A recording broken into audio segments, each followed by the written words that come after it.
তার হত্যাকাণ্ডটা অত্যন্ত আ একটু উদ্বেগজনক এবং অনেকটাই ধরুন অপ্রত্যাশিত ছিল।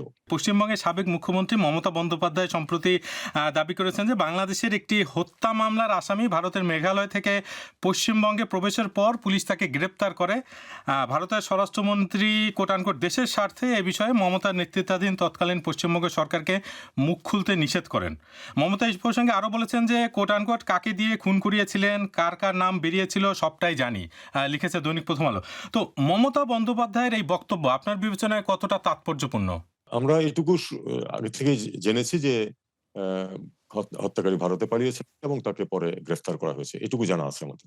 আমার মনে হয় আমার জ্ঞান যেহেতু এর চেয়ে বেশি কিছু নেই, কাজেই এ নিয়ে আর কোন অতিরিক্ত কমেন্ট আমি করতে চাই না। কিন্তু যেই ঘটনার দিকে ইঙ্গিত করা হচ্ছে মানে মমতা বন্দ্যোপাধ্যায় তো সুনির্দিষ্ট কারো নাম বলেননি, কিন্তু বাংলাদেশ ও ভারতের সংবাদ মাধ্যম ধারণা করছে যে তিনি ইনকিলাব মঞ্চের মুখপাত্র শরীফ ওসমান হাদি হত্যাকাণ্ডের প্রসঙ্গে বলেছেন। তো গত বছর এই হত্যাকাণ্ডের সময় আপনি তো পররাষ্ট্রমন্ত্রী ছিলেন, তো আপনার কাছে মানে বিষয়টি তখন আপনার কাছে কি মনে হয়েছিল যে এরকম একটা হত্যাকাণ্ড হলো এবং এটা নিয়ে যে এত আলোড়ন, এটার কারণ কি?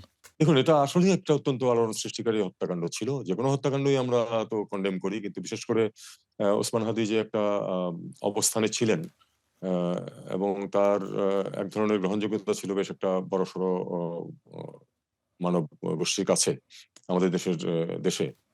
তার হত্যাকাণ্ডটা আ অত্যন্ত অ একটু উদ্বেগজনক এবং অনেকটাই ধরুন অপ্রত্যাশিত ছিল। এখন কে করেছে এটা নিয়ে তো অ যতক্ষণ পর্যন্ত এর বিচার কার্য সম্পন্ন না হয়, ততক্ষণ পর্যন্ত আসলে আমরা তো নিশ্চিত করে বলতে পারব না কোন কিছু।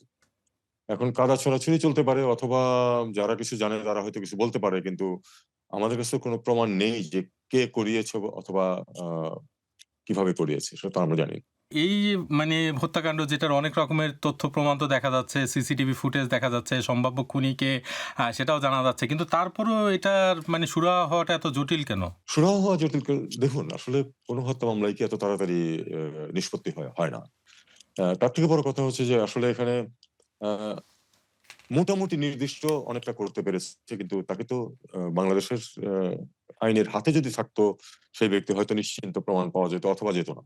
আ বলা কঠিন। কারণ যখন এ এই অভিযুক্ত কোন একজনের নাম যখন বলা হচ্ছে, তখনও কিন্তু এদেশেই আবার আমাদের দেশেই বেশ অনেকে বলছে, "না, এটা একটা কভার আপ। আসলে এটা অন্য কেউ, অন্য কিছু। ওকে ভিকটিম করা হয়েছে।" এ ধরনের কথাবার্তাও হয়েছে। ভারত এই যাকে অ্যারেস্ট করেছে তার ব্যাপারে কি ব্যবস্থা নিচ্ছে সেটার উপরও অনেকখানি নির্ভর করবে বলে মনে হয়।